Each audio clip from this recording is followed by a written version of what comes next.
Okay, guys, welcome back to Of Stone and Clay. This is episode 128. We're here with Henry Ammar. It only took us two sweet years to get here. Um, I met Henry, about maybe a little over 2 years ago. In a King Will Come event. Yeah. And we have a million mutual friends, Yeah. and we've had a lot of like really good 1 to 2 minute conversations. Yeah. And I always wanted to talk to you. You're such a like unique Renaissance man. Oh, If you had been living in the Renaissance era, you'd be like playing the flute in the court, but you'd also be a prince, and you'd also be evangelizing in the streets. Like you do speaking, you do live events, you do coaching and sort of therapeutic healing stuff. You're a musician. You used to be in a boy band. You do so many things. You're writing a book, you podcast. What for you is like, when you think of like what Henry does, what Henry is, what is sort of the most important thing of all that content and creative endeavor? Yeah. The most important thing is love, man. Yeah. Like, it sounds cliche. The reality is, like, for me is I just want to be able to say, I took all my talents, took all my gifts, took every ounce of life and just put it on the table and give it all back at the end. Yeah. And I give it back with intention. Mm-hmm. We watched this video earlier. And it's just, there was a moment in my life where I chased the light, the clout, the glory for Henry. Yeah. Because I had insecurity. I was chasing significance. Yeah. I was in a boy band and stages and all this stuff. And then one day you realize, like, it wasn't about people seeing me, it was about seeing other people. Mm-hmm. And I just realized, like, what life, for me, at least I'm realizing, I can't say I fully realized it, but what life means. And I think without love, like, it's so empty. Yeah. And so I do, like, when people ask me what I do, I'm such a creative and such a creator, but I build things, I build businesses, I create songs, I create books, I create experiences for people, I create partnerships, all with the purpose of elevating humanity, changing the frequency of humanity, breaking people from this like fear-based place to help people step into power and love and light and let them be everything that God has put them on earth to be. Because I know how it feels. And we all share the message that your message becomes your message. And so I just really feel strongly, man, like, I know how Henry felt. And I know that if I didn't have a breakthrough, I wouldn't be able to do what I do. I wouldn't be the husband I am, the father that I am, the being that I am, the friend that I am. And I want to continue to be better.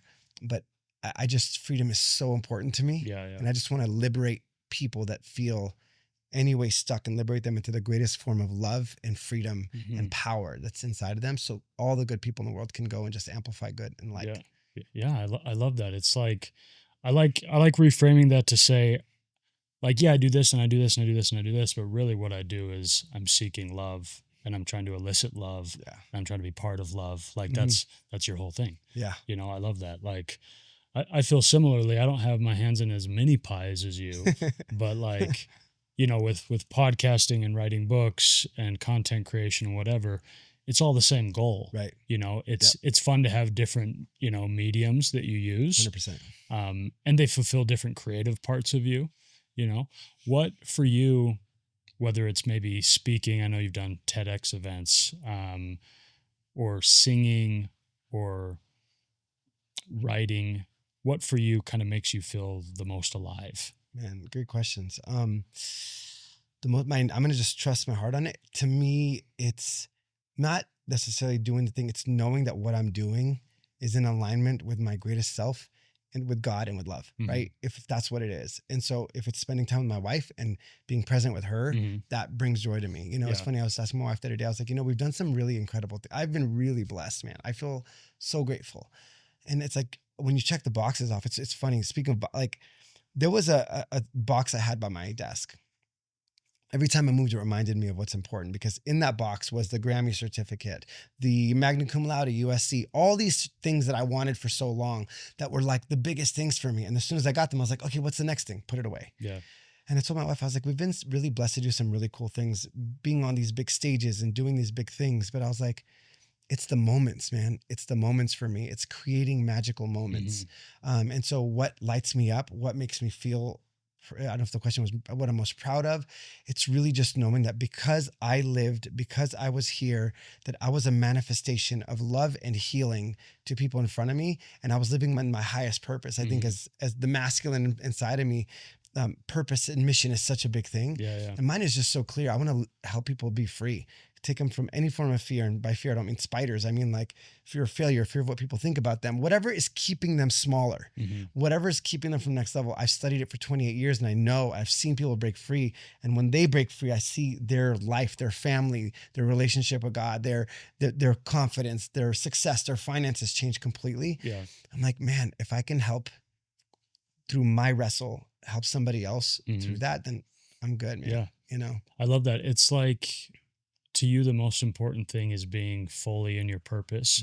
And that could be, like you said, it could be anything. Yep. You know, and hopefully you try to live a life that you're always fully in your purpose, Right. even when you're doing the mundane, when you're in an Uber and you're, you know, you're on the phone or you're busy or whatever, you're trying to be so present. Yeah. I love this. I listened to this podcast with Shia LaBeouf, and he was talking about how when Christ was on the cross, he said he was fully in his purpose. And so he said to him, that was what he considered maximum joy.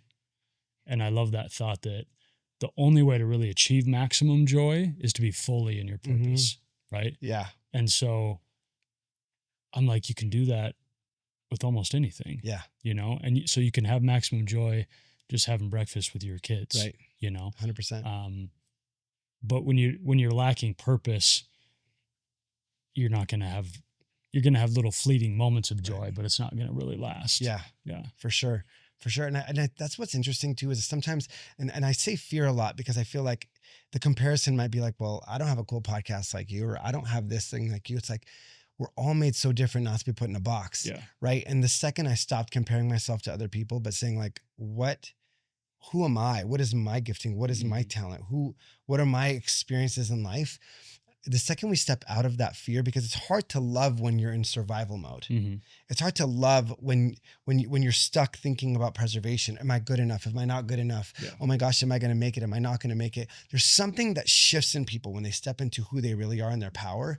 And sometimes like, well, when I get to my purpose, I'll really step into that. Yeah. But what if it lives on a different frequency than the fear-based living you're living in? And what if, it's funny, I wrote this song called Tomorrow. And I wrote it because every time I would call my sister, she was working at a place that was like just draining her dry. And every time I'm like, hey, listen, like we got to figure this out for you. She's like, tomorrow. And I was like, I remember a few months later, I was like, you know what, tomorrow became next week, became next month, became next year. You know that, right? And she's like, yeah, I know. So I wrote this song. It was really funny. This side story. I was performing at Electric Forest, super awesome festival in Michigan. And I'm telling the story about the song Tomorrow. And I was like, yeah, and I wrote the song about my sister. So I point, and then all of a sudden the crowd opens up a space. And my sister's on the phone. And she's like, because the hotel had called her. So she thought it was like the festival trying to call. Yeah. But everyone's like, and she's still on her phone. And they're screaming at her. But I just think, man, like we keep thinking that, for me at least, like when we talk about purpose and joy in your purpose, I think it's so hard to be who you really are if you're living life in survival mode. If you're living life based off of past emotions or past traumas, if that's what we want to call them, or programming, we could either live in our body and live at the programming of our body, or align to the part of ourselves that just is so much bigger than that. Yeah. And so I just, when I see people come alive, it's like the greatest thing. Yeah. Yeah. Let me ask you this. I know you've done a lot of, I don't know exactly what you like to call it, but I know you've done a lot of healing work with people, like one-on-one. What do you call it? Dude, I just, man, I technically, since I'm not a licensed therapist, I don't call it healing, but it definitely is. Right. You know what? The etymology of the word healing is wholeness. So it's bringing people back into wholeness and all the parts of them that they've lost along the way. And so I've studied everything from trauma to peak performance to the subconscious mind to you name it. I've 28 years. I'm obsessed. Like I literally am obsessed. Like I'm at the gym listening to things, and I just can't stop, because for me, it's like the more tools I have, the more I grow, the better my life gets. But yeah, I've studied everything. And so for me, I love coaching people to break free. And it's been the coolest thing. And so some of my clients range from like people that anyone listening on this podcast would know, to anybody really, and to a guy right now that is a very, very, built unicorns and stuff like that. And so, but you realize that no matter who you work with, to me, the underlying thing is when we understand the human operating system, the human behavior operating system, we understand emotions being messengers, not dictators. When we understand the way that we operate and we know how to break through anything, dude, the whole world opens up. Yeah. Literally the whole world opens up for you. There's no limits. Yeah. Right. And I'll tell you one example, and it just came to my mind. I'm just going to follow it and trust it. So there was a point in my life where I kept hitting a financial limit. Nothing I do could break it, and I was like, there's got to be, and I've studied this work. I was like, there's got to be a program inside of me that doesn't feel safe enough to go to the next level. Like you have a governor on there. Yeah. Like totally. Like, no, like that's not safe to go, because if you didn't have resistance, you would already be there. Right. I go, there's got to be. And I remember, like, call it sabotage, but sabotage is just self-protection, right? What is my body sabotaging? And I went in, I did this work. I went deep into like all the patterns, and I was like, oh my gosh, I had a belief that if I became successful, I would lose love from my sister. And I valued love from my sister more than money. So what did I do when I started to be successful? I would sabotage it at a certain threshold. And my sister loves me. My sister wanted me to win, but that was my belief system. Yeah. And all of a sudden I go and I resolve it with my sister. I do the processes on myself, and I brought somebody who does what I do to break through it. A week later, I broke my financial threshold big time. Wow. That was like the first time I broke 6 figures. Yeah. And I was like, what the freaking heck? Like, so sometimes it's just this program that, like, and it doesn't have to be a huge traumatic thing. There was someone I worked with, her parents are billionaires, right? And I work with their family, and she was like, no matter what I do, I don't feel like I deserve good things no matter what. And she's like, but no one's ever told me that. Like, I don't know why I feel that way. So sometimes I take people really deep into like understanding why things are happening. And she's like, oh my gosh, I didn't realize when I was a kid, my sister had a nicer toy than me. I grabbed my sister's toy to play with it. She screamed and started crying. My mom came in, yelled at me, took the toy, gave it to my sister. What are the things we need as a child? We need safety and connection. Right? Connection with our caretakers. So because she played with a nicer thing, she lost connection. She thought she lost connection from her caretaker, and she got yelled at. So she didn't feel safe. So her body said, if you have nice things, you are not safe and you lose connection with people. And what did she do? So every time she went to get anything nice, she would just be like, no. She would sabotage it. And so subconscious, she didn't know. Yeah. We literally did a whole process on that. And then it was crazy to see what's unfolded for her. Married, awesome, happy, free, doing all the best things. I'm like, how many of these programs do we run? And how much of this programming do we run within ourselves to realize, dude, I don't want to live in that box of fear of like, if I this, then that, and so there's so much beauty on the other side of fear into freedom, into power, and into love. So this whole world that I studied is just literally all the best tools I've combined in the last 28 years and put them into this crazy brain of mine. And the creative in me is like, I think we should do it like this. And I'm like this mad scientist. I try it on myself. If it works, I'll try it on a few people, and I'll try it on it. And I was like, this person just had a breakthrough. And I say this very gratefully. I've had so many people, even people in their 60s and 70s, say, I've been working on this since I was in my teens. And just 3 months of doing this, I've had a breakthrough. And this lady in her 60s was sobbing. And she's like, this is the first time in my life I feel worthy. Yeah. I'm like, what? So now, as I come back out into the world, it's like, we got to get these tools and these messages out. So I'm working with the top mental health experts in the world and some other people to put a campaign together of like the latest tools and the truest ways to help people heal their traumas and the truest ways to help people actually be free. Yeah. How do you help someone that is just going through a really horrible heartbreak, and they're like, I mean, I'm saying this so hypothetically, but I've been there, you know? Yeah. I would confidently say I'm like a good 85% healed from my last heartbreak. Yeah. Working towards. Those are hard, man. Those are hard ones. I'm trying to get to the 90s. And I'm there some days, but yeah. What do you say because a lot of times you get to a point, maybe a few months after, where you're like, okay, I'm a little bit out of the malaise. I'm functional now. I'm getting out of bed. I'm doing my normal things, but I'm still just having these waves of sadness. Yeah. And I'm still just feeling, like a piece of garbage sometimes, right. because you feel it's so weird during a breakup. You often grieve like three separate things, right? Mhm. You grieve the person you lost, Yep. you grieve the relationship, Right. and then you grieve like the person you were with them. Right. 100%. Because sometimes you're like, I was so awesome with Right. them. I was so alive and Mhm. so vibrant, Right. and now I'm kind of a shell of myself. Mhm. What do you say And to the someone? feelings you had, Yeah, right? Those are hard. Like because it's crazy how the anchoring of emotions, the greater the emotion, the greater the wiring, right? Mhm. Like, so that's why we could drive by a restaurant and have a lot of emotion looking at it, because at one moment we had a beautiful experience and there we could hear a song that make us so sad, yeah, right? So first it's validating the experience, right? Like it's not, I'm so big on not emotionally overriding people. hmm It's some people are like, oh no, just suck it up and keep going. It's yeah, like feelings buried alive never die, Mhm. right? And so I remember, I'll give you my example, and then navigating the breakups. I remember one of the first principles that I think is really important. I remember I broke up with a girl. I thought I was going to marry her. Ended up not being good. Cheated on me, all this stuff. And then there was a guy that pulled me aside and he's like, listen, like, he's like, the people you love will always have a part of your heart because you shared such a sacred experience with them. hmm He said, so you feeling like, oh, I will never, like, it's not like I'm in love with them, but there's a piece of me where I'm like, dude, I love them. I wish the best for them. And now, of course, like my wife is like the best thing. I think I had to understand and accept the fact that like, that was a journey. That was a moment.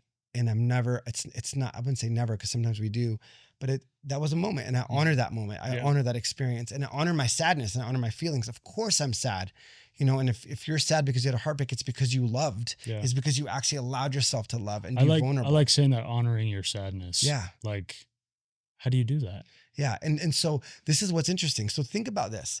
And I'm going to use it as an inner child, right? Sometimes, and this might be way too deep, but sometimes the pain we experience isn't just pain from that particular thing. It's compounding. It's compounding from other things that were similar to it, right? I lost someone when I was younger. I lost my father. Is love real? Is love for me? Am I going to be enough? All of our beliefs come up. It's like whenever you boil water, all the stuff on the bottom comes up. So it's not just a sadness. Maybe there's beliefs of, like, ask yourself, is this just sadness or did I add anything else to it? Is there a belief that I may not never find it again? Yeah.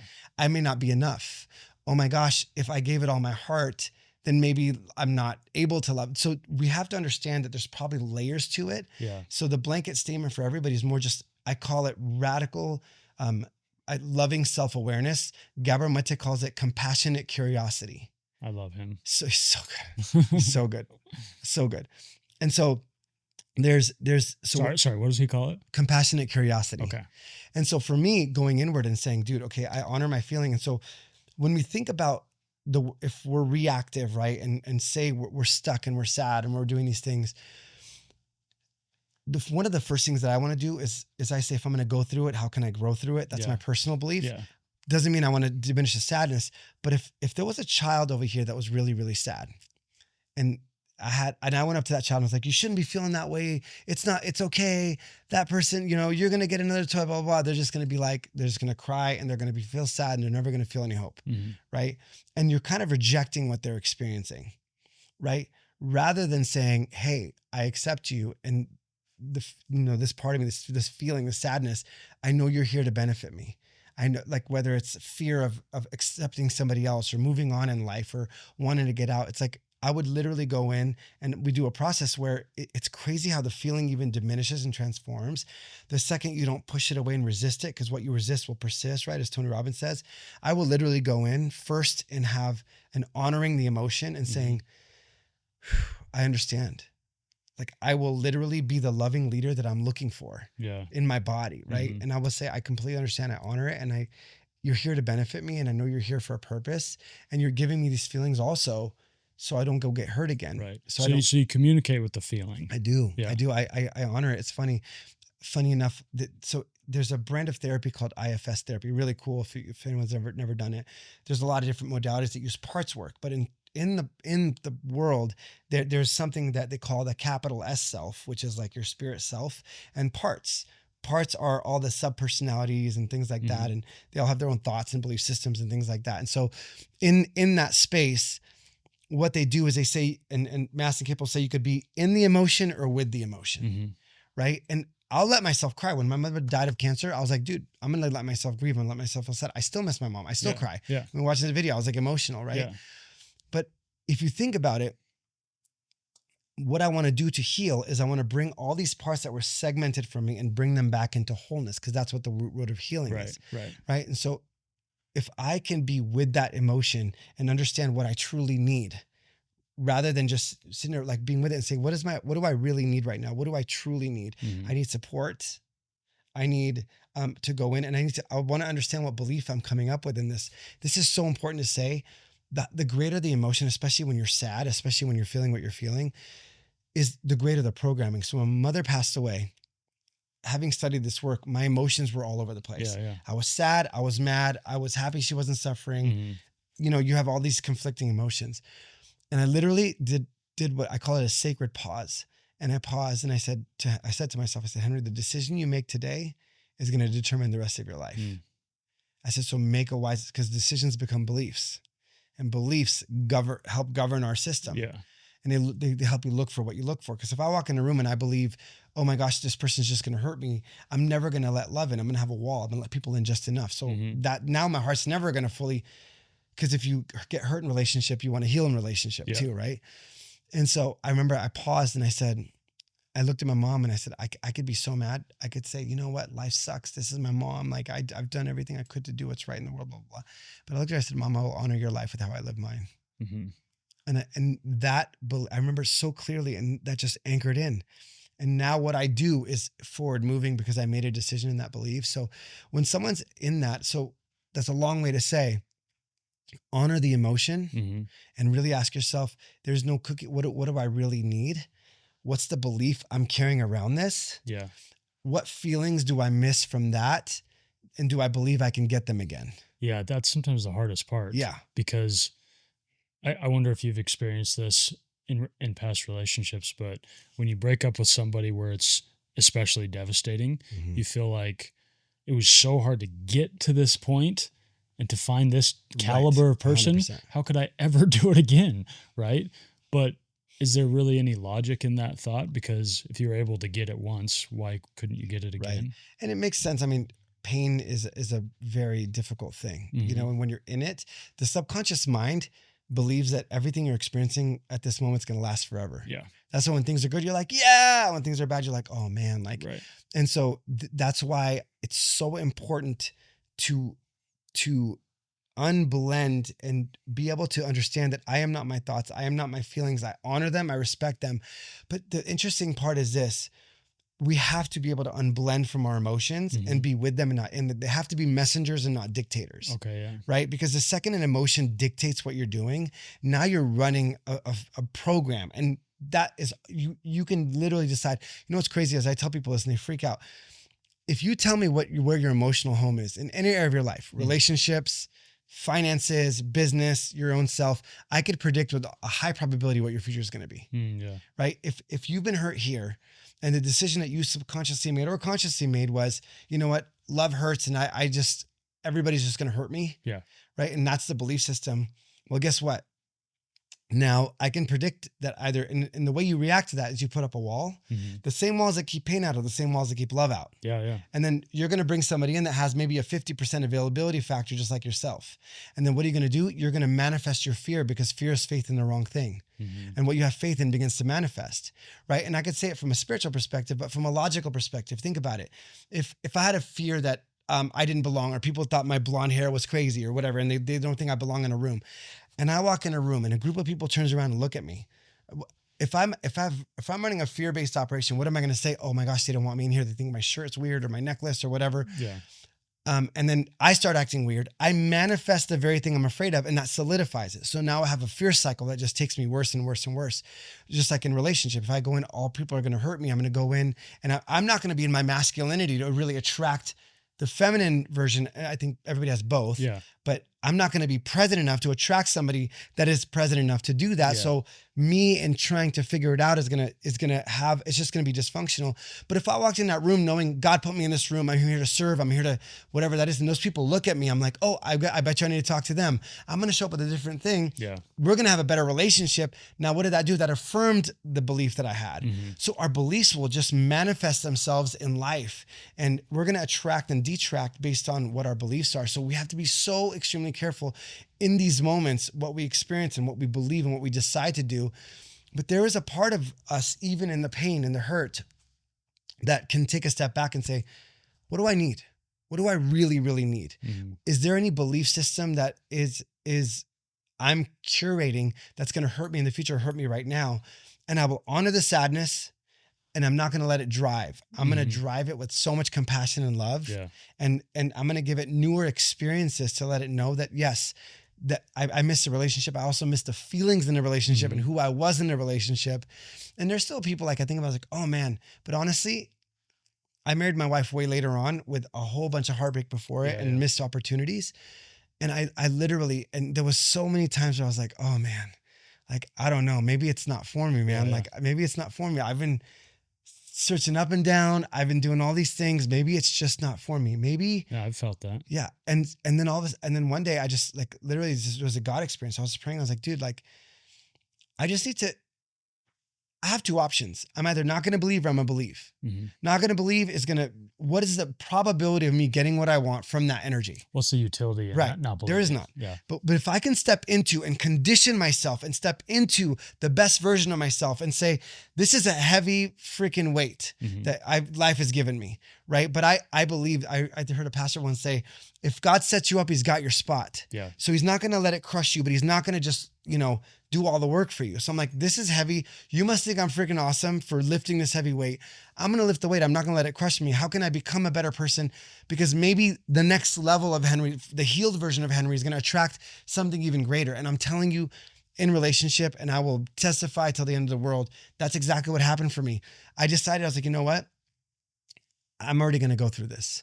How can I expand and how can I juice every freaking thing from this moment? And I went and I did the work. I got support. I found someone to help me work through it. I had to express myself, not bottle it in, not go isolate myself, because if we get hurt in relationship, we heal in relationship, even if it's friendship or whatever. Finding a safe space, letting it out, especially being a man. A lot of men don't really share what they're experiencing. They just fight the battle by themselves. And so for me, it's having a safe space to express it, to understand it, to be real with it, so you do not repeat the same patterns. And that, I'll tell you, October, the month before I met my wife, I woke up and I said, I've done this work for a really long time. At that point, it was like over 20 years. And I said, I want to know if I have any patterns I've ran from my parents or from my past relationships or anything like that. So I literally, every day I combed through it. I read books, I prayed, I did all things. I hired an incredible person to work with me. And October 26th, I remember the date, I had this crazy epiphany, but I worked every single day at it. I was like, if this is what I want, if I know this is what I want, my default mode's not going to get me there. Yeah. So I had the craziest breakthrough. 2 weeks later, I met my wife. And if you ask her, one of the first things I told her was, if I would have met you 3 months before, I would have ruined this. I didn't realize I was running patterns. Yeah. But life has a way of showing us how to expand and how to be free. And we have a choice. What will I choose? Default mode is always safe, or it is safe. It's always fear-based. It's always past-based. But if I want to create something different, I have to create it spiritually before I do physically. I have to get into the frequency of whatever that is. And there is a way. And sometimes it's not easy, but the right support, the right help, the right understanding, the right compassion. Yeah. I always say radical love and radical honesty together is what sets people free. Yeah. We've got to be honest with ourselves. Where am I really? And love the hell out of ourselves. Yeah. In that moment. So you said, if you had met her a few months before, you kind of would have ruined it. Is that because you just weren't fully healed? You were just holding on to past pain? Yeah. Patterns. Yeah. Patterns. It was funny because I was like, wait a minute. I went through, and I believe a lot of times we take the best and the worst of our parents' relationship, or the caretaker we wanted their love the most. Who did I have to be, and then understanding my past patterns and who was I attracting and what went wrong in that last relationship. Let me be honest. Let me really understand what happened there. And sometimes people are there for a season and we drag them along because we want them to be the ones so bad that we end up hurting ourselves and them more. Yeah. But I had to go ask myself all these patterns in these relationships. Like, what were the commonalities? Mm-hmm. What was it like with my parents? What was my belief system going into them? When did I not feel an integrity? When did I, and I got so freaking honest in the best way. I was like, listen, I don't want to repeat that again. Yeah. I want to build real love. I want the freaking magical love, and I'm going to believe that it's possible. It's crazy. They say that in order to go after something, I think it's Tony Robbins said this, you have to believe it's possible. You have to believe there's a way to get there. You have to believe you can take that way there. Mm-hmm. You have to believe that it's worth it. Yeah. If I didn't believe it's possible, I'm not even going to try. Right. And then, but part of me still wants it, but part of me is rejecting it. And I'm going to live my whole life in conflict. Yeah. Yeah. I feel like so many people, their like ideal partner they want to end up with, they kind of don't really believe they can even get that. Mhm.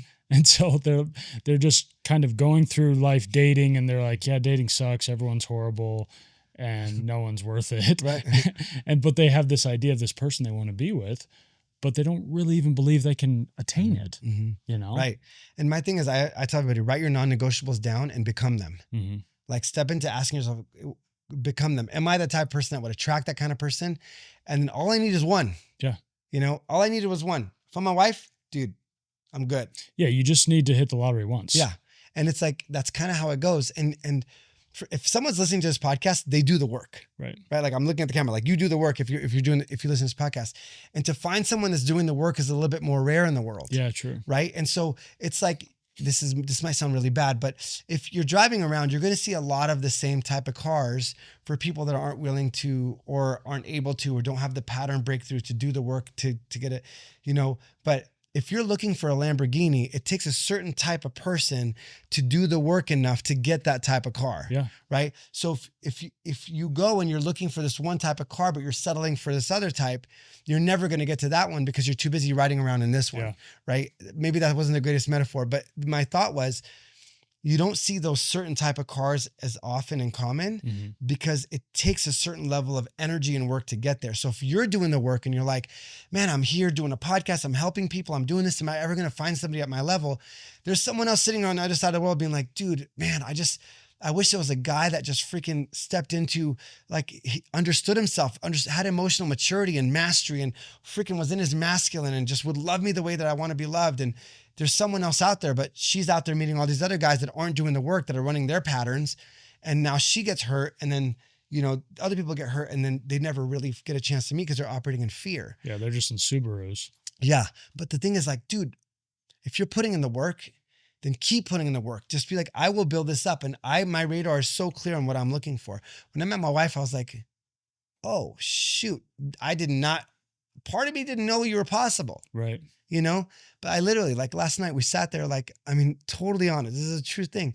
Last night we were so tired, and I was like, hey, can I ask you a couple questions? I go, we've been together for a while. I was like, let me see how much you know me. And she goes, do you ever miss us dating again? She asked me, I said, no. I said, no. I said, it was really fun. I said, but I love how grounded we are. But we just started having real conversation about life. And she's like, I never thought this was possible.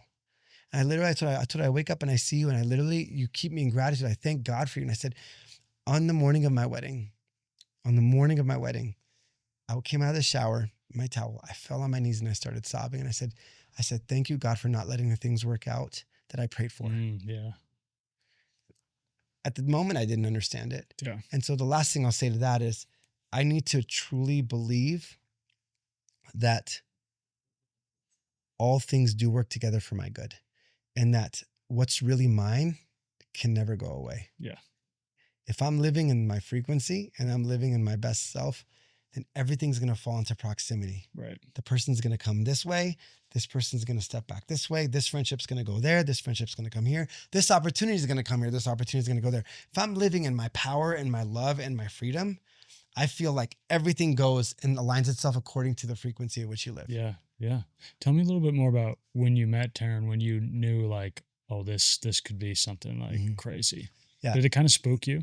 Yeah. Yeah. A little bit. Honestly, I was like, is this like, yeah. Like, are you, like, when are you going to, not that we're perfect, right? Sure. Like, we have stuff, but she did the work. This is what actually really goes crazy. She has a cool smile, and, like, she's playful. She's fun. She has, like, such an integration between masculine and feminine dynamics. And, she was going to come visit me. This was when I was living out here, And I said, listen, I'm signed up for a trauma healing event this weekend. I do the work. Like, I love it. I still do the work. You know, I had a massive breakthrough, like was November, right? Massive breakthrough. And so like, I hope you meet me in a year and I'm a different person. Cause to me, the greater I am, the greater I could be for everybody else and for my life and everything. Yeah. And I said, listen, I'm registered for, this is not going to be like, hey, personal development. I go, this is going to dive into our stuff. Right. I said, you don't have to come, but I've signed up and I'm not going to miss it. How long had you been talking to her? Probably like a few weeks. Okay. You know, this is like new. In my mind, I'm like, this is either going to go south or it's going to go good, you know? Yeah. And I said, are you sure? She goes, yeah. I was like, I don't think maybe she doesn't know, you know, maybe she doesn't know. So I pick her up in the airport and I'm watching it on my phone, right? I have it up on a thing and we get there and like, it was a 3-day event. By the end of it, we're both sobbing, crying. She's telling me her story. I'm telling her mine. We grew really deep. And I said, you know what? When I knew there was no limit to who she wanted to become and there was no limit to who I wanted to become, that means there's nothing that could stop us in our relationship because both of us are willing to be what it takes to love. Yeah. And at that moment, I was like, oh, dang, that was crazy. I don't think I've ever experienced that kind of depth with somebody. And ever since then, I was like, I hope, but I promised myself I'd go through all 4 seasons, metaphorically and literally. So like a year, but also I wanted to experience summer with her, like the fun. I want to experience winter, the hard, you know, the fall, the work ethic, and then the spring, all the ideation of planning and this, like planting seeds. And then, dude, after that, I was like, oh, wow, she is who I've been praying for. Yeah. And it was later than I thought. But I literally told her, I said, I would do it all over. I would do all the pain. Yeah. I've been cheated on, screwed. My best friend hooked up with the girl I was going to marry, like over all these things. But it all forced me to look inside myself. And I told myself, if I'm going to go through this, then I'm just going to choose to say that this is going to be for me. Yeah. Not to me, but for me, as Tony Robbins says, right? So I just did the work, man. And I'm so grateful because you can play now and pay later, or you could just do the work now and play later. This is how I feel. Like, do the work. And the cool thing is there's probably some girls from your past that had a few things worked a little bit differently. You would have ended up together and it would have been nice and lovely, right? Yeah.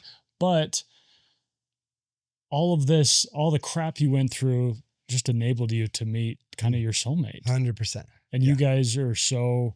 Like you said, no one's perfect, but you're so perfect together. Yeah. Right. Yeah. And you guys are so aligned. Yeah. What is your like favorite thing about her? Oh man.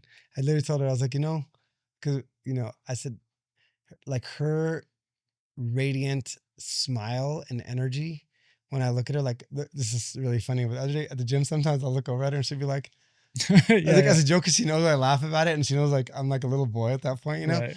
I was like, last night I told her, I was like, babe, like, when you just literally do that, she goes, is that what you're going to remember you on? I go, what do you remember you by? Like, you're acting like we're going to die tomorrow.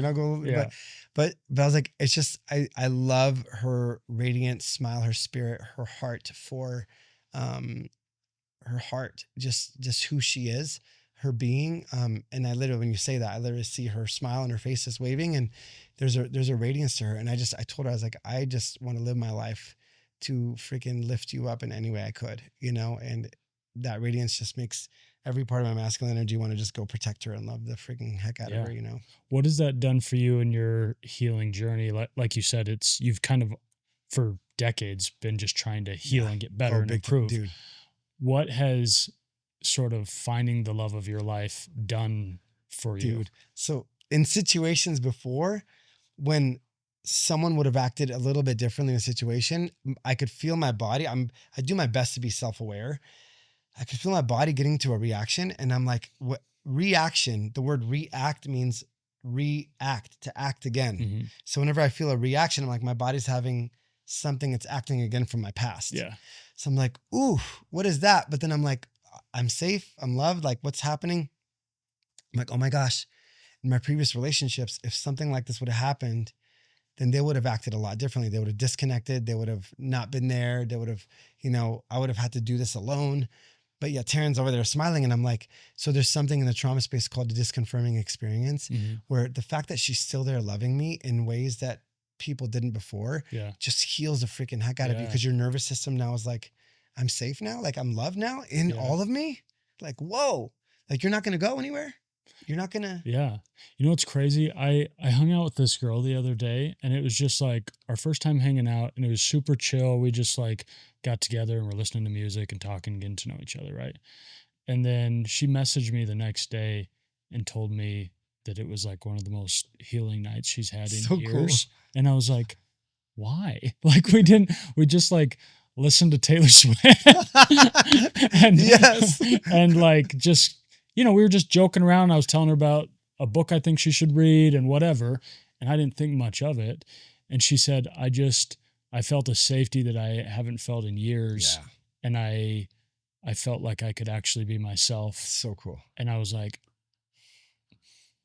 I told her, and I'm sure there's a little bit of both. And I love how you said this earlier. You can kind of approach things spiritually and logically. Mm-hmm. But from a spiritual approach, I told her, I feel like this was more God just giving you something you've been asking for. Yeah. And I happen to be there. Yeah. I happen to be a vessel. And That's cool. and obviously I try to live my life in a way that people do feel safe around me and they do feel loved, and there's an ease and a softness about our experience. But yeah, it was just interesting because I felt like I didn't do anything special, Yeah, but I think you were present. And I think there's Dr. Stephen Porges, he's incredible. He said safety is the treatment. Mm-hmm. And I believe when the feminine feels a sense of deep safety because of the presence of the masculine next to her, right? I think you need three things to really step into masculinity. You need power under control, love, and presence, right? And if you could show up as a safety net and power, but under control, right? Or else you become the lion if you don't have it. Yeah. Or you show up in love with your intention being purely to lift and to love and to elevate. Because if you're not in love, you're in fear. Now you become the lion, right? Because you're in survival mode. So it's love, power under control, and presence. So if you're not present, then there's no way they feel safe, because they're like, if the lion comes, then you're not going to be here to protect me. But if you were probably present with her, you probably emanated love with pure intention, and she probably felt your security in like, I'm here. And if something happened, I got you. Like, I got you. It's interesting because the first date Taryn and I went on, we're in the car, and she had a previous relationship where one of her exes pulled a gun on her. It was like really bad stuff. And, she has two girls, and she's sitting there like crying and like, I got two girls and this is what happened. And I'm sure I got trauma, blah, blah, blah. Cause she knows like, this is my world. And in my mind, I'm like, okay, I took a breath, and I normally would never say this on a first date, right? But I just literally felt like God was like, tell her as long as she's with you, you've got her. And it wasn't. That's an intense. It's very intense. I'm like, shoot. But I'm like, I got to follow what I felt. But I was present enough to hear what I needed to do. And I was like, hey, I know this sounds crazy, but I got you. Like, you're good right now. You're safe right now. Yeah. Like, you're good. And she's like, and she just like literally went from being tense to like just completely melted. And she's like, what's crazy is most guys would be like, he's the jerk, he's this, I can't believe that person, I can't believe that person. She's like, you were only thinking about me. I was like, well, but to me, it's like, I wasn't in my head at the time. I remember just being like compassionately present. And I think that to me was probably one of the tipping points for her to trust me so quickly, because she had been hurt by so many guys before, but for her to be in a space like that offered healing to her. So to me, I bet you anything, if I were to guess, you were present with her, even though you're listening to Taylor Swift, having fun. They say, Mastin Kipp said, play is the biochemical opposite of trauma, right? You were present, your intentions were pure, you were loving, and most importantly, you were able to, she felt like safe around you, your security. And the second someone feels safe, their nervous system feels like, I don't have to fight anymore. Yeah. So it can go from fear to love. And if from a spiritual perspective, what is it? It says God is love. So if A equals B, then B equals A. If God equals love, then let's just say the frequency of love is God. So when I put love into you, I'm putting the healing factor of God inside of you. Yeah. And so, but if I'm in fear, I'm in survival mode. How can I love when I'm in survival mode? But when you got her to safety, love was able to go inside of her and start to actually heal her being, you know? Wow. Gosh, darn it, Henry. What is like, because I feel like men, we need safety too, but it's different, right? Yeah. What is sort of the safety we need from the feminine? Yeah. Oh, from the feminine. Okay. Yeah. You want to hear one from the masculine first? This is crazy. Yeah. So this lady named Alison Armstrong, I had her on my podcast. She is freaking a wizard, you know, in a good, very good way. She said something on my podcast. She's like, you know, men, when they see another man, they think of one of two things. Would I die for him or can I take him if I need to? Right. She's like, you're always thinking that because primally we're always like, can I take him or can I do that? Yeah. So as men, if we allow the right brotherhood and the right safety and the right energy around us, we start to feel safe. Like I'm not fighting this lion by myself. Yeah. Right. But from the feminine, so Tony and Alison Armstrong, they say the masculine needs three things and the feminine needs three things. So the masculine, and we'll just say, I'll use the opposite first. If they feel controlled, criticized, or the feminine's closed off, then that is the opposite of what they need. They actually need openness, playfulness, freedom to pursue their mission and purpose, right? The feminine needs to feel seen, feel safe, and feel understood, right? But what ends up happening in relationships where, say, I mean, it really depends. If the guy's out fighting the lion and doing all these things, there needs to be a point where they can come home and take their armor off, right? And the feminine needs to have a knowledge of that, because if you went home and you took your armor off, she's gonna be like, am I safe? Right. Oh my gosh, he's being emotional, or I'm not safe anymore. Oh my gosh, he's not strong. Where pre-framing is way better than reframing. So if I go to Taryn, I'm like, hey, babe, like, I'm still here. I still got you. I love you. I've just had I'm deflated. You know, I'm really deflated. And so the second I'm able to communicate that to her, and I always say, do it in advance and say, hey, how are we going to fight? What happens when you're dysregulated? What happens when I'm dysregulated? Yeah. What do we need? What do I need? What do you need? Just communicate early before it happens. Yeah. But a lot of men and a lot of women get really scared because they're like, you can't protect me. There's uncertainty because you're going through a hard time. But if you can communicate that and say, hey, I'm not going anywhere. I'm processing this and I'm taking my armor off for a second and I got some wounds. Yeah. And from the feminine, for me, Taryn knows, like, it's funny. Food is my love language. You know, her nurturing energy is my love language. And just even her asking and caring is my love language. And I got to let her know I'm processing. I'm not avoiding. Right. Cause there's a difference. Yeah. Right. And so early on, we asked each other early on, like, hey, how are we going to fight?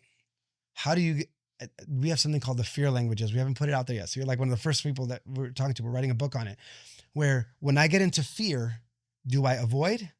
Do I fight? Do I freeze? Do I shut down? What part of where do I go from a neuroscience specific perspective? What do I do when I get into fear? Yeah. And in relationships, you know, a lot of guys men, what they do is they'll go isolate. Yeah. Right. But we actually need something. And a lot of the trauma healing guys will say co-regulation is so important, and that'll lead to self-regulation. It's actually more important for some people, they say. So if I don't have co-regulation is like cues of safety between two people. So if I listen, I get triggered, but the feminine is activated too, and I didn't communicate it to her, now there's no co-regulation because she's not safe because she's attacking me. And now I gotta either fight her, shut her down, and I have the world energy down. And now I feel like nobody could support me. Nobody could help me. Yeah. Right. You need to know that somebody's got your back no matter what, you know, and not that I need Taryn to go fight the lion for me, but if I just know, dude, she's thinking about me, she's loving me. Like she comes in and my love language is touch. She'll come in, be with me and be there. Like my nervous system's like, and sometimes, and then I don't really vent to her sometimes with some things. I'll go to my friend and be like, listen, this is blah, blah, blah, blah, blah. Like some of the safety there.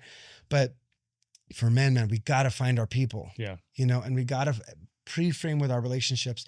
And if they can't handle it, we got to be able to help them learn how to handle it, but have a support system in the meantime, or get a therapist or a coach or something, you know? Yeah.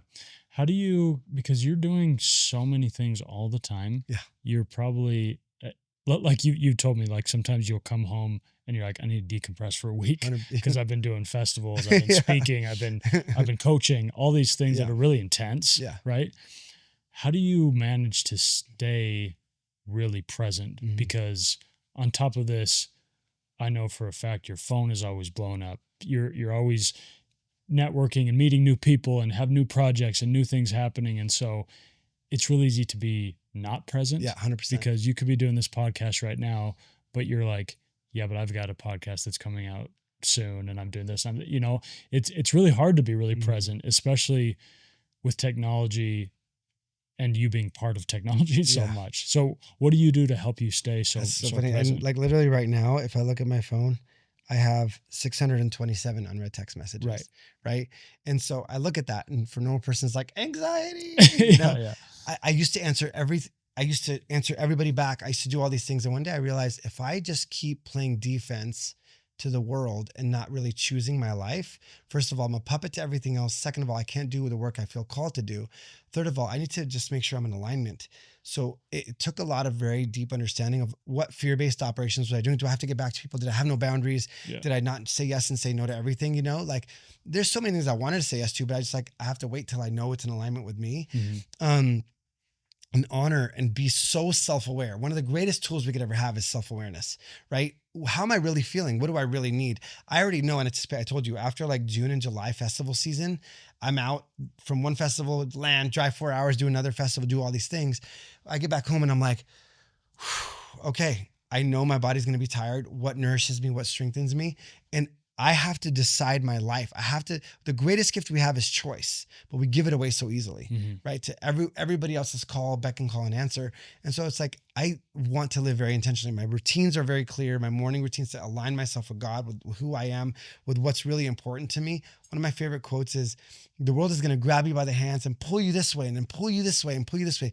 Your job is to yank your hand back, place it over your heart and say, no, this is what's important. Mhm. Everything's going to try to tell you what's important.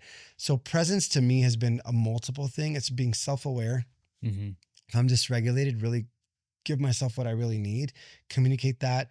I practiced a lot of presence. Like I remember when I read Eckhart Tolle's The Power of Now. I don't know if you've heard of the book. Mhm. He says, when you first start being present, you'll get glimpses of it for like 5 seconds Yeah. and then like 10 seconds and then like 2 minutes.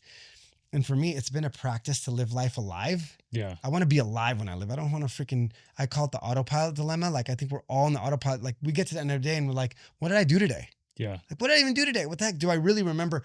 Did I create moments today or did I just freaking check the boxes off? Yeah. Right. But for me, it's like, I think I've had so much death in my life and even my own bout of thinking I was going to die that I was like, life is too freaking sacred for me to answer everything else and everybody's call and everything that's going on.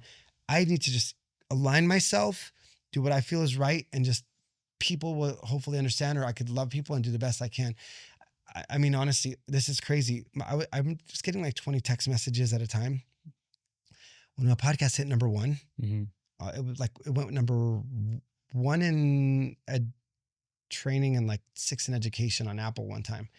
My text messages that was when it first jumped to like 200 and something, then 300. Mhm. And I was texting her back, oh my gosh, yeah, blah, blah, because I was like, hey, cool.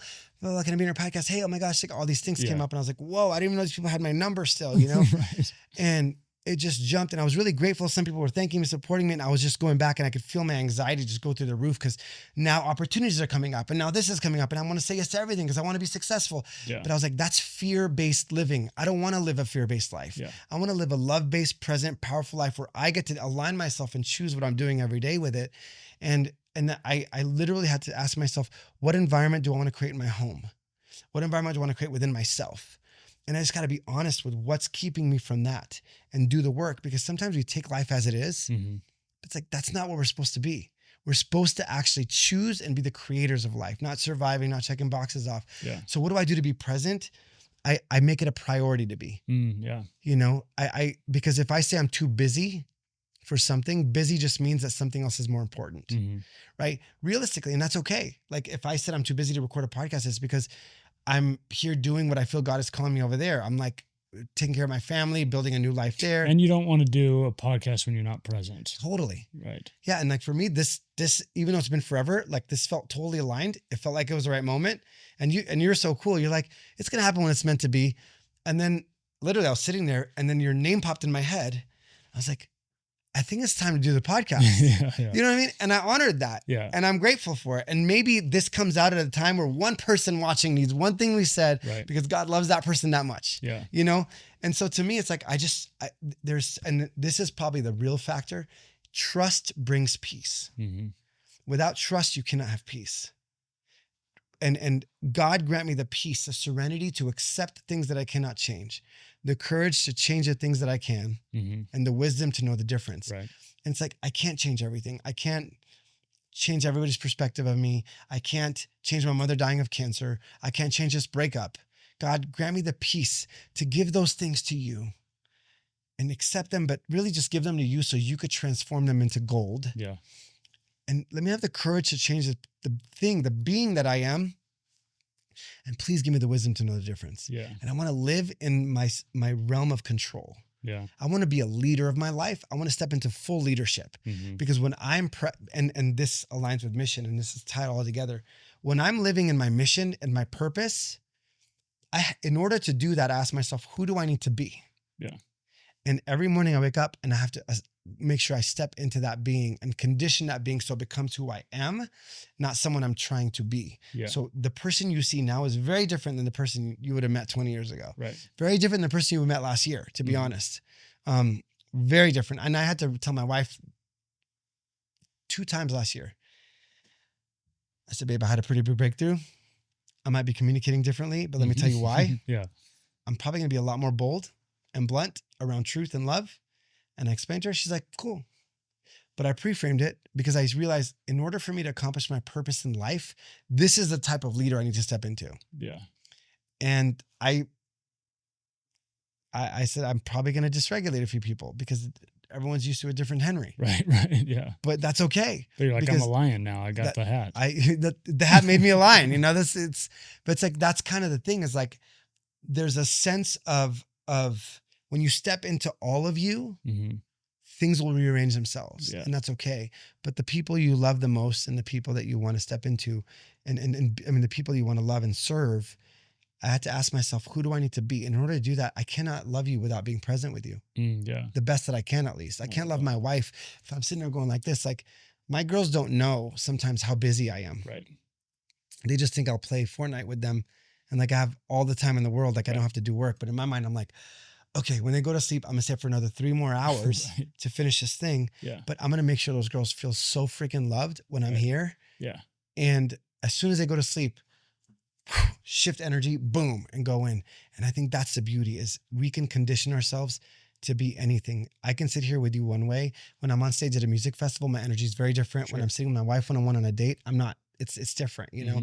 So it's just tuning into all parts of me and what is being called forward for that moment to magnify. Yeah. I feel like the true like secret to being really present is maybe surrendering, right? Because if you have all these things that are causing you anxiety and stress, you can't really be present, you know, and you can't really fully love, right? You know, because yeah, how fully can you love if you're not being fully present, right? You know, you're kind of half loving 100%. someone, you know. 100%. I talked to a buddy the other day that is like just grinding like with a startup, and he's just, you know, he's working from like 6 a.m. to 8 p.m. every night. And I was just like, hey man, how's it going? How's the week or whatever? And he's like, I feel like I'm living a half life. Like, I just feel like I'm waking up and then I'm going to bed at night, you know? And, yeah, it's just hard to be present when you're. It is. It's crazy. I was sitting with, these people I was working with, coaching, and the guy's very well off, billionaire status, right? And his partner looked at him and said, you know, I'd rather be living in a trailer and have a connection with you than us have all these homes and all these things we have. I can't tell you how many times that's happened. Yeah. And I think you got to ask yourself, what's really important to me? Like, what is really, truly important to me? What do I really want to say when it's my time? Yeah. Like what, because time is going to go like this. And one day I'm going to look back at my life. And the reality is, like, it's funny. There's a book that says Dying Grass. Like, we're all going to, it's going to be our time. But what I want to say I did, I want to say I freaking loved. Like, when you ask me what drives me, it's like that. Like, what do I want to say I did? Like, I just want to say I gave it all back. And so the question is, what's really important to you? Is the world dictating it? Is your past dictating it? I had Dr. Frank Anderson on my podcast. He's one of the best trauma healing guys in the world out of Harvard.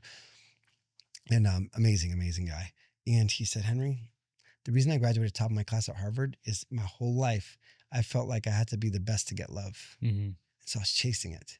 but it was never enough until one day I learned to love myself. And when I learned to love myself, everything became enough. And I stopped chasing it. Now I could be successful, not out of fear, but I could be successful with a purpose to serve humanity better. And I was like, dude, it's crazy how much we got to be honest about what is driving me. Yeah. A sense of when I get this, I'll be enough. When I get this, I'll be loved. Or is it like, I get to freaking serve. I get to be everything I am today and expand and be loved. I get to love my wife better today. And if I'm reactive, if I'm triggered, if I have a fear of failure of what I'm not going through, it's like, okay, I know what I need to look at. Like, don't solve the little problems. Look for the bottleneck in your life. What is really holding you back? Where are you most triggered? Your triggers will show you where you're not free. Mm-hmm. You know, what are you really afraid of? Are you afraid of failing? Are you afraid of when you're posting on, if people that want to be social media, like want to start a podcast like you, who are you thinking about when you're about to post it? What are you thinking they're going to say? The problem is most of those people that I talk to, they're concerned about what their friends and family are going to think. And I'm like, that's not even your audience. No, it's not. It's not, dude. It's crazy. My dad used to tell me, you should be like your sister. My sister was in law at 16, like doing legal work in a law firm and doing all this stuff. And I was in a freaking boy band. Yeah. And no, what are you doing? That's not, like total typical, got to do the lawyer, doctor thing, whatever. Yeah. We opened up for Aaron Carter one year. If you remember Aaron Carter, Oh, yeah. And we're in a boy band and we're there. And my dad's like, Dad, just come to a show, just come to a show, And my dad goes to a show. And then after that's like, oh, my son, girls are screaming for him. I was like, oh, now you like it. After like 7 years of feeling like I'm the worst kid in the world, Yeah. But it's interesting. But the people closest to you, sometimes they're too close to really see you. Mm-hmm. Even was it the prophet and the prophet in his own land, like when people didn't see Jesus, right? It's like, there's a thing of like, that's why there's got to be such an innate sense of who you surround yourself with, what you're listening to. They say you are the 5 people you spend the most time with. Mm-hmm. You spend the most time with yourself. Sure. Yeah. So what is the dialogue in your head? Right. What are you saying? What are you believing? What's that voice you're listening to from your past? What are you chasing? And so the self-awareness over and over and over again. And people discover things they don't like about themselves, right? Like in anything they're doing. And they're quick to beat themselves up. They're quick to look for the worst parts about themselves. You cannot beat yourself up into healing. It doesn't work. Yeah. And so when we look at people around us that don't see us, I am so deliberately intentional. My second TED Talk was on love-based boundaries, about who gets my proximity. Yeah. Like, how much of me do you really get? Right. And I am so intentional who I surround myself with. They have to be truth seekers. We have to give life to each other. They're totally honest with me, even when I'm like, Henry, that's absolutely. And I personally like people being really direct with me. Yeah. But I know their intention is love, And my wife and I are the same way. And so who are you surrounding yourself with? What do you feel about yourself? Whatever your divine belief is, but what does God really feel about you? So, because I feel like, who do I spend the most time with? Me, make sure I spend time with God, and then my wife, and who are the other people? Yeah. And how do I curate this relationship? Honestly, I went on a tangent. I forgot what your question was or what you even said, but I agree with you so much in this realm of people closest to you, people with keyboard confidence on social media. And you hear this all the time, but like, there is nobody that's going to be truly better than you, like doing better than you or more confident than you, that's going to go and try to diminish you. Mm-hmm. Whenever anybody hates, I knew the moment that I was more free you probably can't see it, but sometimes my hair is like, wee, like some Hey Arnold stuff. What's that? Some Hey Arnold hair. Yeah. Hey Arnold hair, and it's, I had this thing and I did this video about subconscious reprogramming. And literally one of the comments was, this one, like for some reason on TikTok just hit. And this guy wrote, you should reprogram your hair. And honestly, I laughed so hard. And I literally replied, I was like, dude, you literally made me laugh out loud. And I called my wife and I was like, dude, this is so funny. Whereas old Henry would have been like, shoot, dude. Like every time I got on, I was like, oh, this guy's talking about her. I just thought it was hilarious. Everything is fuel, man. Everything is information. Yeah. If I get triggered by that guy's thing, it's not because just of what he said. It's because there's an insecurity about what he said. If I told you, hey, Taylor, you're a dolphin. Mm-hmm. Like, you're not activated at all. Why? Because you know you're not. Right. But if I were to be like, dude, you're like this and this and this when it comes to this, relationships or whatever. Yeah, it feels too real. It's like, oh man, like, what do you mean? Like, that gives me an opportunity to say, that's where I'm not free. Your triggers will show you where you're not free. Yeah. And people around you will, they know you as a certain way, and change for anybody is uncomfortable because it's not safe. Like, what are you doing? Even when we change. So it's like, expect resistance, choose freedom. Yeah. I'm going to start calling people dolphins when they're pissing me off. Hey, you're a dolphin. Like, what? Break the pattern. It works. I wanted to go back to something you said. You're spitting out so many nuggets. This is a podcast I'm going to go have to re-listen to a bunch. But I love that you talked about, when you're going through a heartbreak, it's like, you're boiling water and all these heartbreaks from the past start to come up. Yeah. Because I was thinking about my last heartbreak and why it felt so catastrophic, and even compared to some of the relationships I had in my 20s when I was younger that were longer, this one hurt way more. Mm-hmm. And I think part of it was like the failure of multiple relationships in the past had sort of surfaced and told me that, well, that was maybe the last chopper out of Saigon, Yeah. Yeah. It's interesting. I have this really interesting exercise that I do sometimes to understand what's happening unconsciously for me. Yeah. So like, would you say do you have resistance to opening your heart to anybody else? No. You don't? Okay, awesome. And so like, what is the thought that keeps coming in mind when you're experiencing it? When I'm experiencing pain? Yeah. I think I'd never met someone like that before, and it was so good. Yeah. And so obviously losing it was so painful, but I guess the pain is the thought of not being able to get that again, and having to, even though it's weird, it's like this battle with my heart and mind. I don't think I'll ever settle for something that isn't, like you said, a magical love. Right. But I think there's a little bit of fear that maybe at some point I'll have to. Yeah. Yeah. And that fear in the craziest way has a positive intention for you. Right. And so like, for example, this just curious, just for sake, I know this is like, we're not going to do a full process, but where do you feel the fear in your body? I don't know. It probably feels like in your chest, in your gut. So if you were to go in your chest right now, can you feel any part of it there right now at this moment or no? It's funny. It's kind of, because it's kind of emotional. Sometimes it kind of wells up and it feels like it's in my throat. Okay. You know what I mean? Yeah.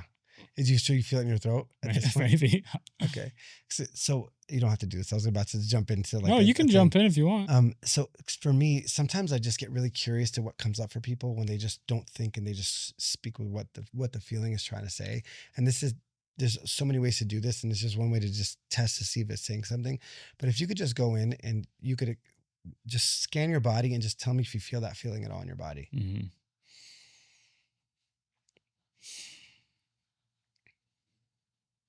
I mean, a tiny bit, but it's like I said, like this pain isn't nearly as bad as it was in the past. And when a tiny bit, where do you feel that? Lingering. Yeah, kind of up here. Okay, so if you were just to put your hand on it and you were just to kind of take a breath into it, and this is going to sound kind of weird, and for everybody watching, it'll be cool at the end, so just stay tuned for more. No, just kidding. So if you could just like literally just send it gratitude and love, and just let that part of you know that you're really grateful that it's there for you.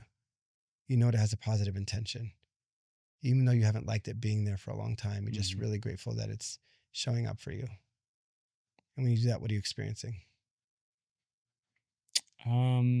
Experiencing some self-compassion. Yeah. Yeah. Beautiful. And if you were to just imagine it as a third party, I want you just to tell me,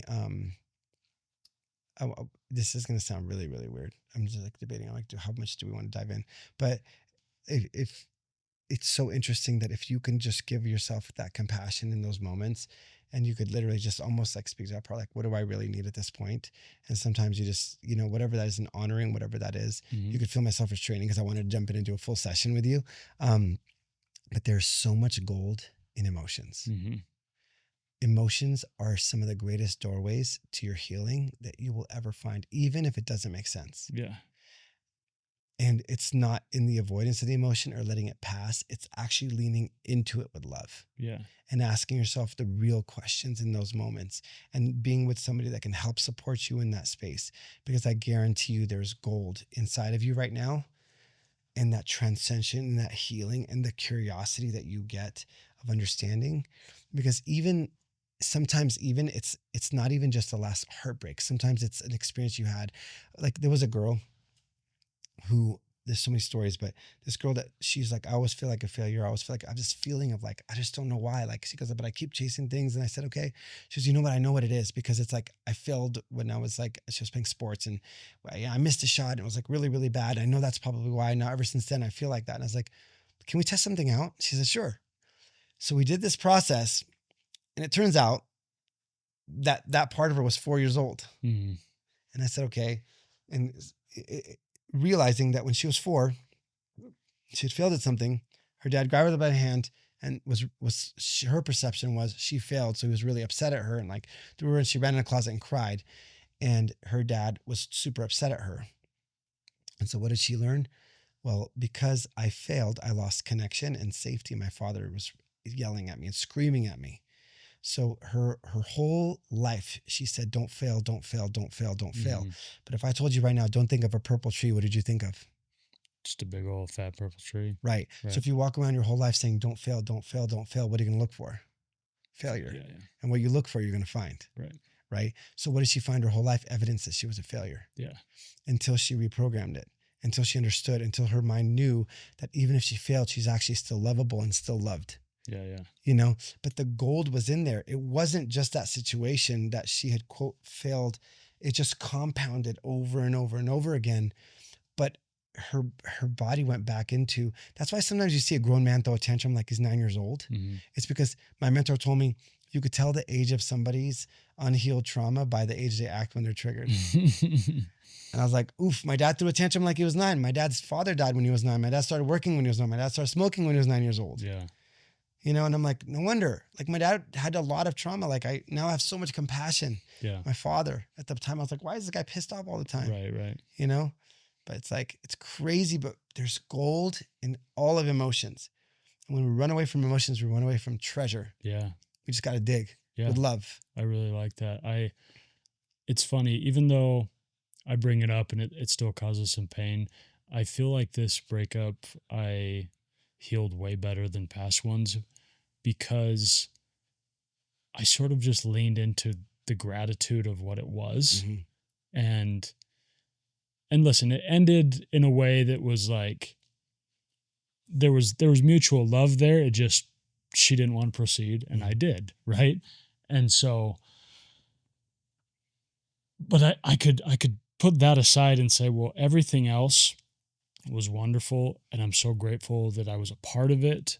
And it's funny, sometimes that gratitude, it makes you think, well, that just makes me more sad because I'm ruminating on that. But it really has helped me heal, because I haven't moved forward with really negative emotions.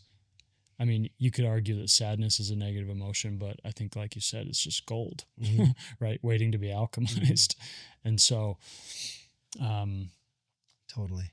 Yeah, it's interesting, because even though I think I've healed with this relationship probably better than any else, it's also kind of lasted the longest. Does that make any sense?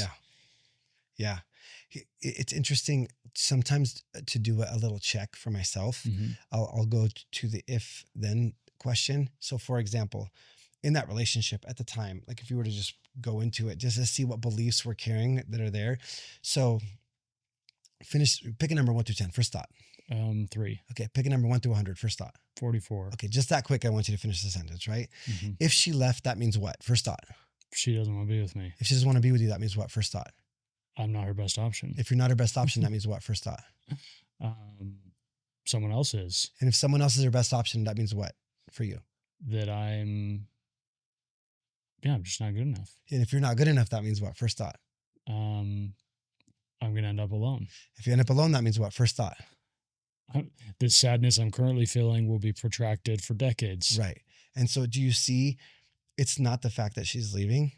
It's the when you go down, and I could ask that more and more. If it goes on for decades, what does that mean? That means what? Yeah. Like, oh my gosh, life isn't meant to be lived. Like, it's just because it's never just, I could remove all the things in the middle and I could just leave And I could just say, if she leaves, then that means you're gonna be alone, and you're not good enough. Right. And if it's like, of course you're gonna like resist her leaving, Right. because there's that belief system deep inside. And so sometimes I'll just ask myself that question. Okay, if this, then what? First thought, I have to trust the first thought. Yeah. And like, for example, there's a guy that no matter, he just kept procrastinating. He's like, yeah, man, I don't know, man, I'm just procrastinating. I said, procrastination, to me, understanding procrastination is a form of preservation. Mm-hmm. So let me ask you a question. I did the same thing. I said, if you take action, that means what? I go, I need you to answer me right away. He goes, I might fail. If you fail, that means what? I'm not good enough. If you're not good enough, that means what? I'm going to be alone. If you're alone, that means what? I'm not doing God's work. If you're not doing God's work, that means what? I shouldn't be here. If you shouldn't be here, that means what? Then it led to lack of safety. Right.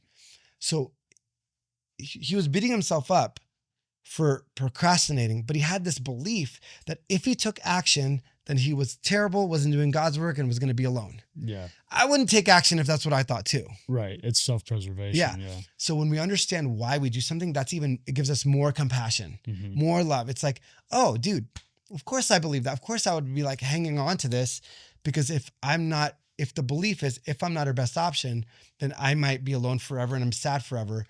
But it's like, what if your body could believe that it's not that you're not her best option, that maybe there's a better option for you. Right. That God, you could trust in this. What if your body could, not just your mind cognitively, but what if you can get it into your soul to believe, your body to believe the truth of you're free now. Like, this is me preparing you for the next thing. Once you believe that, your whole system will shift perspective and look for something in that realm.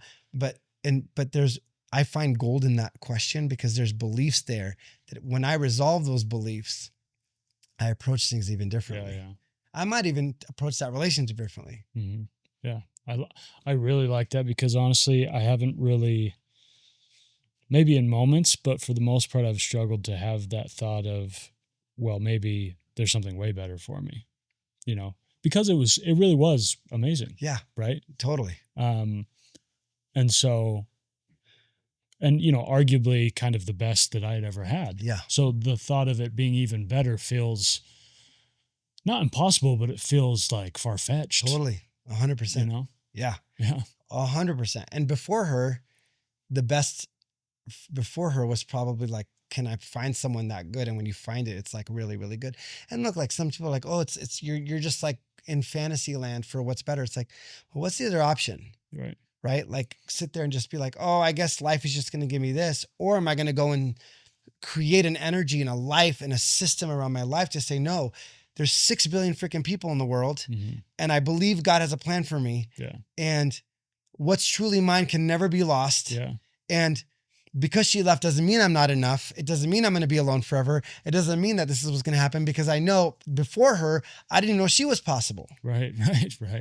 And guess what? I'm actually a better human than I was at the end of that. Yeah.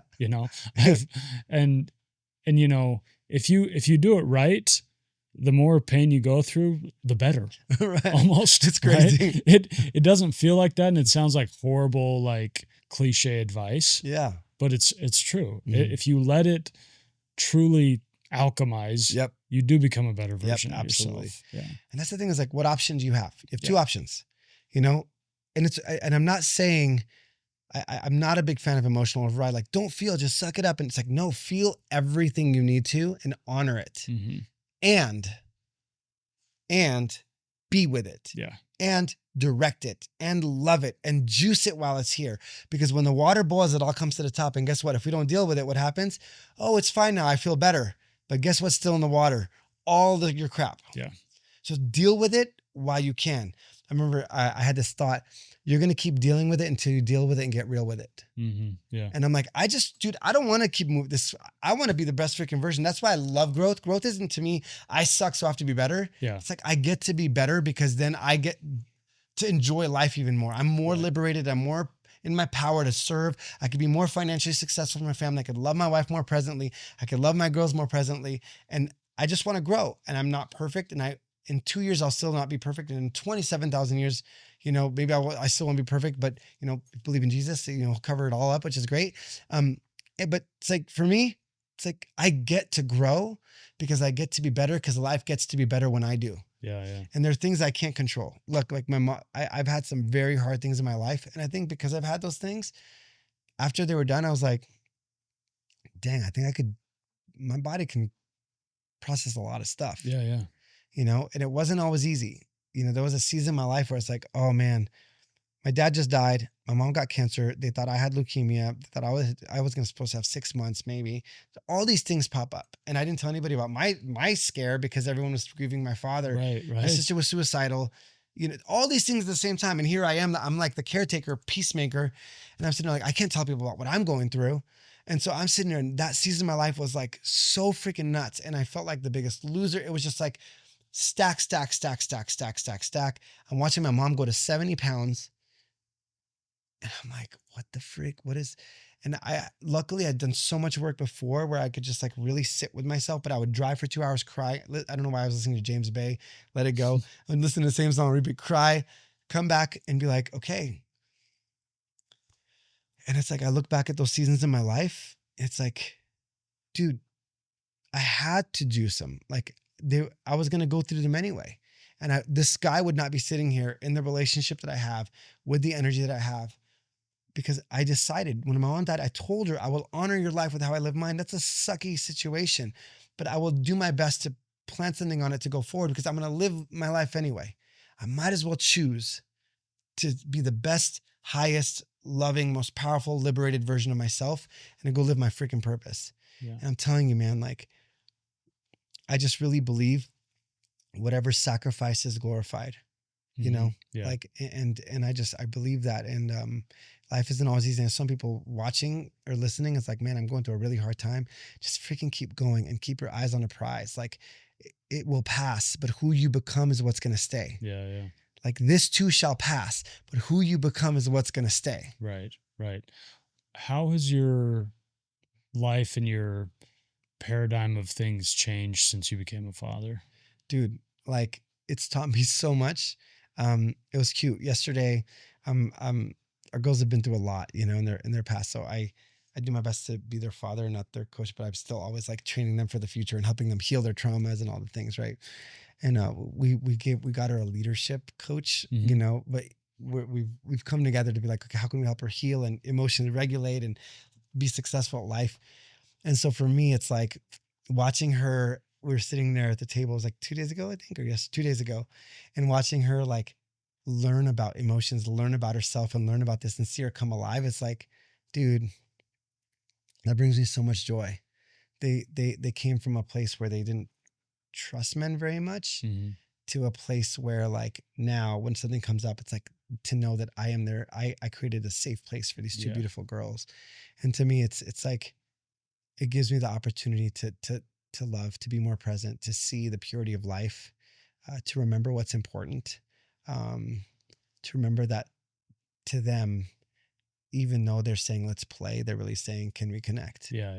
And so it reminds you the simple things are really more important, where it's like, it's funny when you ask them, what are some of your favorite memories? It's like, yeah, we got to do some really cool stuff with them, but it's always the moments of where they feel loved and cherished and we're having a good time laughing and we're doing whatever. So it brings me back to like sacred moments, because they're growing so fast. Yeah. And I jumped into fatherhood, right? And so, but the little one came up to me today. She's like, you've known me since I was like 3 or 4 years old, and it was like this small. And I was like, and now you're like up there joking and telling jokes, and it's kind of weird and funny at the same time. You're like a person.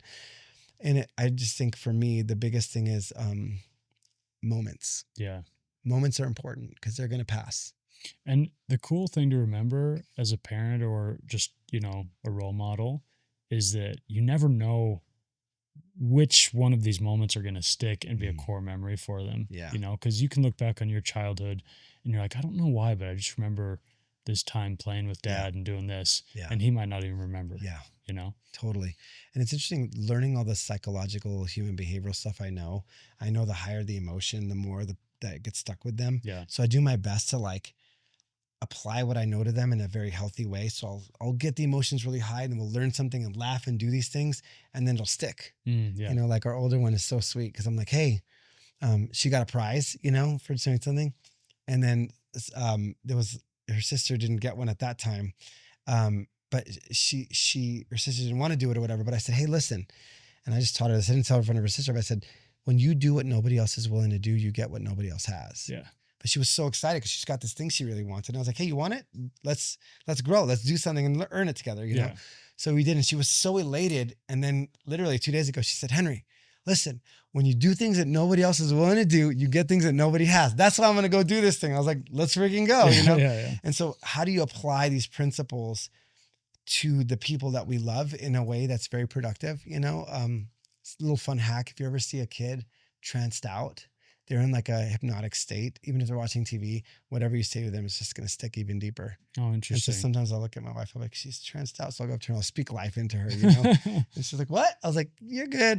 Love you. I see you, you know? And so it's just cool, man. Life, it just makes you more intentional, especially with time. Like, it's like, I'm very busy, you know, but I don't feel busy. Right. I do feel busy, but I don't at the same time. I don't feel everything like you're doing is targeted back towards love. Yeah. And so that doesn't feel laborious. Right. It feels like home. Yeah. You know, and I'm not saying I don't get stressed. I'm not saying I was stressed about this one thing, like I'm kind of relaunching, but then I go back home and I'm like, dude, it's a thing that's going to pass, you know? So I'm just grateful, man. Life is such an opportunity. It's such an opportunity. The second I changed my perspective about it and I took charge and I took ownership of it and realized like this gift of choice that God has given me is one of the most sacred things. And I never want to give that up again. Fear gives up my choice because now I'm reactive, caring what people think, which is a form of fear, answering everybody else's, what they believe is important, not what I believe is important is a form of fear. It's taking away my agency, my choice. It's like, I want to live in freedom. I want to live in love. I just want to freaking live. Yeah. Because life is going to pass by like this. Right. And I just want to look back and be like, I was trusted with these kids, with this wife, with this friendship, with this podcast, with these things. And I didn't check it off the box. Yeah. Yeah. I freaking lived it. Right. I loved the best I could. Yeah. Was it perfect? Probably not. Yeah. But I did my best. Yeah. That's great. The last question I like to ask people is to kind of flip the mics around and see if you have any questions for me. What drives you? I think what drives me is... What was the first thought that came to your mind when I said that? I mean, it just felt like cliche because it kind of feels like what you were saying. Like for me, I want all of my creative endeavors and my relationships to come back to love and connection. Yeah. You know? And like if I had my druthers and could do whatever I wanted in life and could like get paid for it, it would be to like go around being close with friends, you know, just connecting with people and spending time with people. And I'll tell you what, the podcast is a great way to do it. Yeah. You know, like just circumstantially, there's not a lot of other great ways me and you could have connected. Right. You know, right. And to have a couple hours to just sit down without our phones, without other people in the room. I don't know. It's so cool. Yeah. Yeah. You know, this will lead to a question. Well, let me ask the question. I'll tell you what my thought is. Are you seeing in your interviews and in the world around you, like there's a calling on people that people are feeling like it's time to step forward and answer? Do you feel like there is almost like a metaphorical whistle being blown of like all my people that are here to do good, time to step up? Yeah. Yeah, it's crazy. Yeah. I'm literally like, when you're saying, oh no, I'm doing this podcast, I feel it because it's love. You know how many people right now, even if you've heard this far, I believe there's something in everybody that's being called forward in their own unique way, to come forward and to do and be and manifest the love through themselves or God or whatever people believe, love through themselves. I see that so much. And I feel like people are feeling the itch, like they know there's more, they know there's something there. And even with you, like you're doing this, but I'm sure you're feeling the itch to like do even more than this. Right. Yeah. What, obviously I know you don't know me very well, but what advice do you have for me? Maybe somebody that's been in this space a little bit longer and, you know, you kind of know me sort of tangentially, but Yeah, I think you're doing great, man. Like, honestly, I forgot the cameras were even here. Mm-hmm. You're like very good conversationally. Like, I remember sitting here in the middle, I was like, oh shoot, we're recording a podcast. Right. I literally felt like we were sitting there having a bite, you know what I Yeah, mean? yeah, Like, which is really awesome, man. Kudos. Like that takes a lot. And, I think you're so authentic and you're real. And I just say like, lean in, just, that's so beautiful. I think that's why, people will resonate with you, and the people that already do. I'm going to go with my gut in it. It's just like, really believe, man. Like, lean into the belief that you are called. Like, you are called for this. Like, if there's a desire, like I love how Tony Robbins says, the word desire means of the Father, desire. It's like whatever the desire is inside of you, that's because it's been put inside of you. Yeah. And you're prepared. Even if you're not prepared, you will be prepared as you follow it. Right. And just the feeling that I have is like, you're good. You're given a talent. You're given a passion. You're given a desire. So I just feel like, believe it, listen into it, lean into it, do the uncomfortable thing, like do the uncomfortable, make the uncomfortable call, like do the thing, and like lean into that belief. And because most of the world goes on default. Yeah. Right. But when you raise the frequency, it's very intentional. It's very clear. It's daily intention, and belief takes intention. Growth of belief takes intention. I'm constantly growing my belief systems and expanding myself, because my belief will expand my potential. Yeah. And so the only thing I feel is like, lean into that even more, because I can give you strategic advice, Sure. but I believe without internal transformation, external strategies don't stick. Sure. Yeah. But you got so much goodness, dude, like in your heart, in what you do, in your authenticity, and how you speak, in your conversations, even in just hearing you talk and your vulnerability, even a little bit, it's like, dude, that's amazing. And that's where the world is going. Right. People want this, want the real, like people are like, dude, dude, I know that Taylor, but like, I'm kind of feeling that sadness too, bro. Right. It's like, cause how many people are feeling that, Yeah. So that's my initial thing, and just like trust, and believe, and everything will happen, and when it comes to podcasting, when it comes to everything else, like, dude, there is a divine calling on your life, and because of that, you can be at peace. Right. Right. Because it's going to happen. Like, you cannot frustrate the calling of God. Yeah. Unless we decide to walk away from it out of fear. Yeah. But if I'm walking in presence and love and belief and faith, it's already done. Yeah. Well, thanks, man. That's really terrific advice, because I have felt this urge to really just lean in and be all in. And I actually, like, last week, like 7 days ago, quit my day job. Sweet. And have just been all in. Cool. And there is part of you that feels a little bit of imposter syndrome at times. 100%. Right? And you feel like, yeah, there's so many people that maybe do what I do better or at a higher level or whatever. But I love the idea that the truth is, there are certain people that only I can help. 100%. Right? 100,000%. And there are certain people that only you can help. And then there's certain synergistic, like, beauty that comes from when me and you are in a room that would be different from me and anyone else in a room. 100%. And so, yeah, you just got to lean in. Yeah, dude, it's crazy. You said two things, and I know we're wrapping up. Last summer I did an event with Will I Am. I interviewed him. It's kind of like this, but I sat down, and imposter syndrome Henry showed up. Yeah. Like, I haven't seen you in a long time. You know what I mean? Listen, I love Will. Like, Will is like genius level to me. Dude, legend, like entrepreneur, technology, Black Eyed Peas. And imposter syndrome Henry showed up. And this was like my first event that I had kind of like completely got people together for, and did the whole thing. It's in another country, all these things. But when I talked about knowing myself and trusting myself at the level of like my emotions learn to trust me, I remember looking at little imposter syndrome Henry. I was like, hey, dude, like, we got this. We're good. Yeah. Like, I know that you're scared, but this is God's work that we're called to do.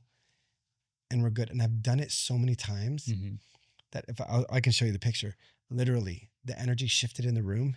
Will went from sitting like this to crossing his leg to completely opening his leg, looking over at me like this. Yeah. And the connection at the end was so freaking rad, but it's because my energy wasn't a place of imposter syndrome fear, but I had honored the imposter syndrome and been like, dude, I get it. That's how we were. Yeah. I said, but this is our calling, man. Mm.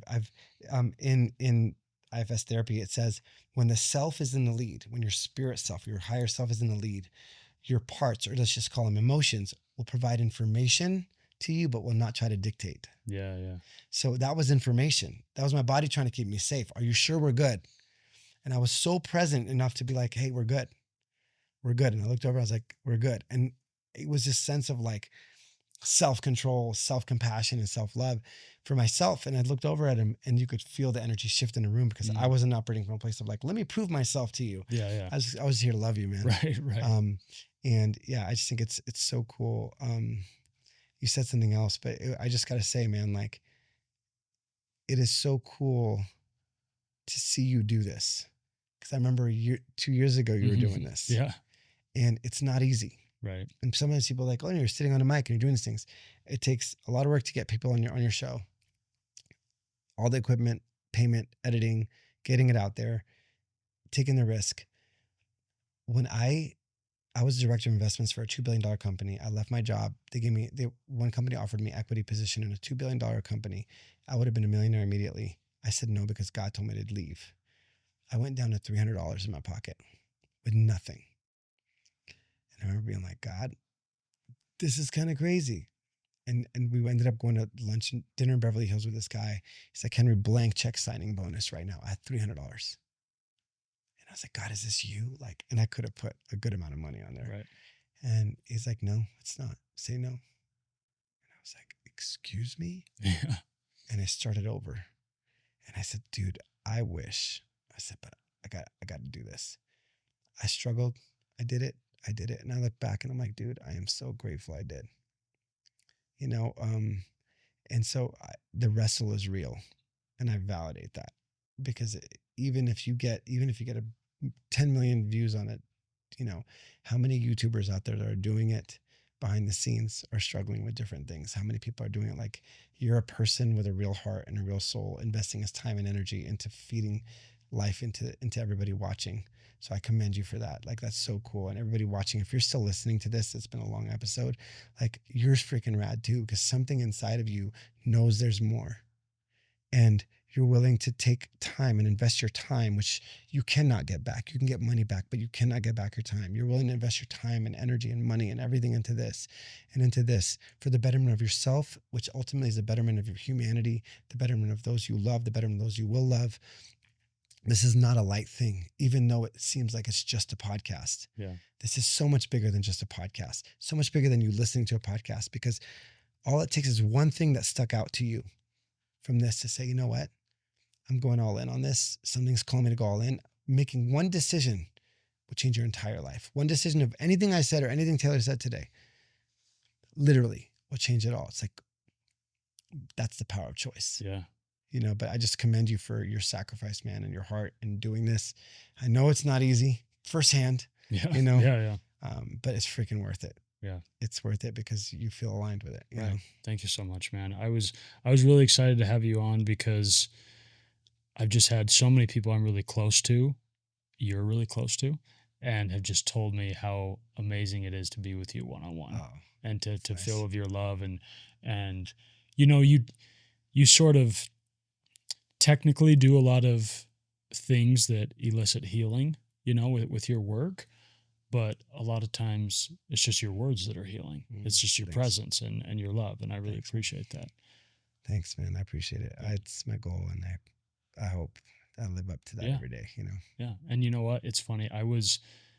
The little bit of trepidation I had about this interview was I know that you are somebody that I ask you a question and you go 100 miles an hour and you give me a ton of info and it's awesome. And I'm trying to like digest it and take it in.